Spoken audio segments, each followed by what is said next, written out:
ये लोग बार बार बोलता है कोर्ट जाओ, उधर जाओ, इधर जाओ करके बोलता रहता है सर। कोर्ट में कुछ नहीं है। आप जाओगे हाई कोर्ट तो हाई कोर्ट से जब जान जाएगा कि यहाँ से जीतने की उम्मीद है तो वहाँ से उठा के लेबर कोर्ट में ले आता है केस को। जब इनकी इंसानियत नाम का चीज़ नहीं है सर। इन लोग बड़े बड़े अधिकारी हैं, इनको थोड़ा भी लाज शर्म नहीं है सर।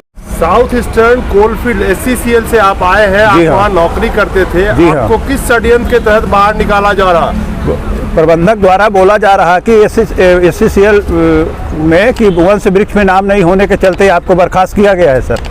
और मैं छत्तीसगढ़ कोरबा जिला का रहने वाला हूँ, बलगी परियोजना, और ये महाप्रबंधक दीपका परियोजना, दीपका क्षेत्र द्वारा ये दोबारा जांच कराया गया। राजस्व अधिकारी जिला कटघोरा कोरबा कटघोरा, समझे सर। तो इन्होंने गलत जांच किया और जिनकी जांच नहीं हुई उनकी डील हो गई। नहीं, आप कह रहे हैं कि जो पुराना नौकरी दिया गया था, जो जमीन अधिग्रहण हुआ था, उस टाइम में कहा गया था कि जो उनके सक्सेसर है उनको जॉब दिया जाएगा। जो उनके वंशज होंगे। तो आपको उन्होंने गोद लिया था, जिन्होंने उनके जगह पे आपको नौकरी मिली थी। जी हाँ, हमको उन्होंने तो ऐसे कितने लोग थे कि अब आपको निकाला जा रहा, उनको नहीं निकाला जा रहा? वहाँ तो कर 1541 लोग हैं सर। और ये प्रबंधक द्वारा गैर आदिवासी को आदिवासी बना के उस समय आज से 30 साल पहले एक खाते में एक को नौकरी देंगे करके बोला गया है। और आज बोलता है वंश वृक्ष में मिलान नहीं हो रहा सर। वहाँ तो 80% लोग का वंश वृक्ष में मिलान नहीं होगा। गैर आदिवासी को आदिवासी बना के खदान खोल लिया और आज बोलता है कि तुम्हारा वंश वृक्ष में मिलान नहीं, धोखाधड़ी से नौकरी प्राप्त की हो बोलता। बहुत बड़ी बात बता रहे हैं आप। गैर आदिवासी को आदिवासी बना के नौकरी दिया है। उन पे जांच नहीं होनी चाहिए। और ये हमको बोलता है कंप्लेन कर। हम किसी का कंप्लेन क्यों करें सर? कहे हम क्या लेना, किसी के बाल बच्चे में हम पेट में लात क्यों मारेंगे सर, बताइए। और ये विजिलेंस वाला भी बोलता है तुम कंप्लेन करो, इनका हम जांच करेंगे। तो हम क्यों किसी का कंप्लेन करें?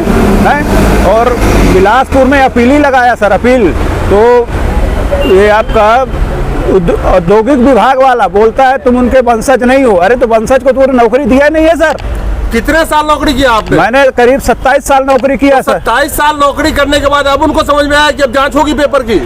ये अधिकारी अपने बचने के लिए दोबारा जांच करवा रहा है, क्योंकि ये षड्यंत्र पूर्वक दीपका खदान खोला गया है वहाँ दीपका में। हाँ, और कार्मिक प्रबंधक द्वारा बोला गया कि बिलासपुर में इनके वंश वृक्ष में मिलान नहीं हो रहा। अरे अभी जांच होगी तो वहाँ तो वंश वृक्ष में जब नौकरी नहीं दिया तो वंश वृक्ष में मिलान कैसे होगा सर? अब सस्पेंड है कि डिसमिस कर दिया गया है मेरे को। अब 4 साल हो रहा सर, दर दर घूम रहा हूँ मैं। ये लोग मजाक समझ लें। ये अधिकारी को न लज्जा है न शर्म है।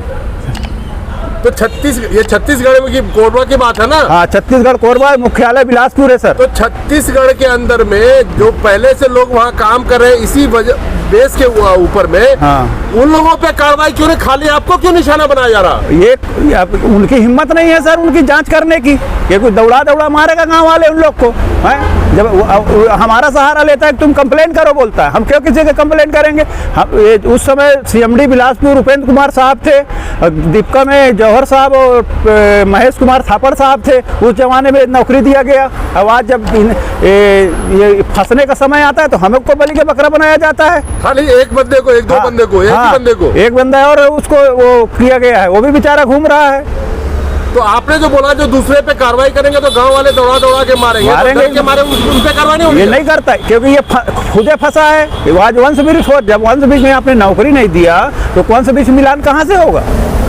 जबकि हम तो जात के आदमी हैं।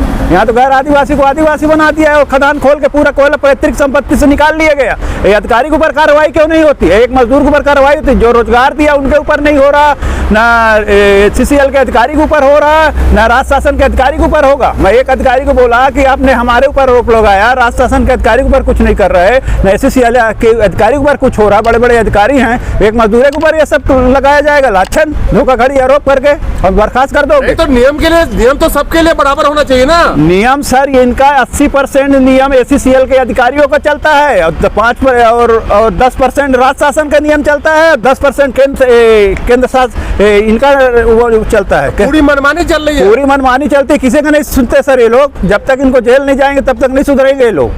तो आपने कंप्लेन किया कहाँ? साहब मैं CBI को भी कंप्लेन किया और आपका प्रेम सागर मिश्रा को भी कई बार चिट्ठी दिया। कोयला मंत्री को भी लिखा आपने? कोयला मंत्री को भी लिखा हूँ कई चिट्ठी, और कोयले सेक्रेटरी को भी दिया हूँ और कोई नहीं सुनता सर। इन लोग कोई नहीं सुन रहा। कितने साल से आप धक्के खा रहे हैं? 4 साल से भटक रहा हूँ सर मैं और इन लोग कुछ नहीं सुनता।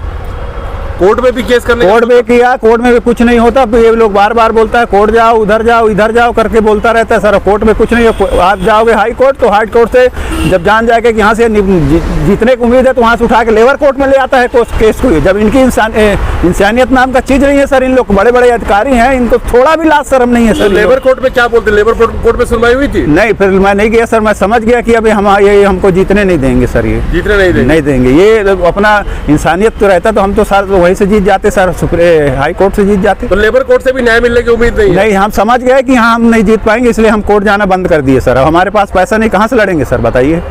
तो अब क्या चाहते हैं आप सरकार के लिए? हम सरकार ये चाहते हैं कि इसकी जांच हो अच्छी तरह से, केंद्रीय जांच एजेंसियां जांच करे इसकी, CBI जांच करे, तब पता चलेगा इन लोग को ये कब अब जब जरूरत रहता तो अपना जांच करते हैं लोग। और उसके बाद ये जब जान गया कि अब हमारा समय आता है तो मजदूर को वो बनाता है, मजदूर को बकरा बनाता। तो राज शासन जब गलती किया है बोलते हो तो राज शासन के ऊपर कार्रवाई करो। तुम एक अधिकारी बोला 3 लात मार के अंदर करेगा, तुमको राज शासन के ऊपर उनके ऊपर आरोप क्यों नहीं लगाया जाता? जो रोजगार दिया है उनके ऊपर आरोप क्यों नहीं लगता? हमका चोरी से लिए जमीन के बदले नौकरी दिया है, हमको फ्री में तो नौकरी नहीं दिया है। उस टाइम भी तो कागज वेरीफाई करने के बाद ही नौकरी दिया होगा। एक बार पूरा वेरीफाई कागज हुआ और तुरंत नौकरी नहीं दिया सर। 6 महीने बाद जांच पड़ताल करके नौकरी दिया।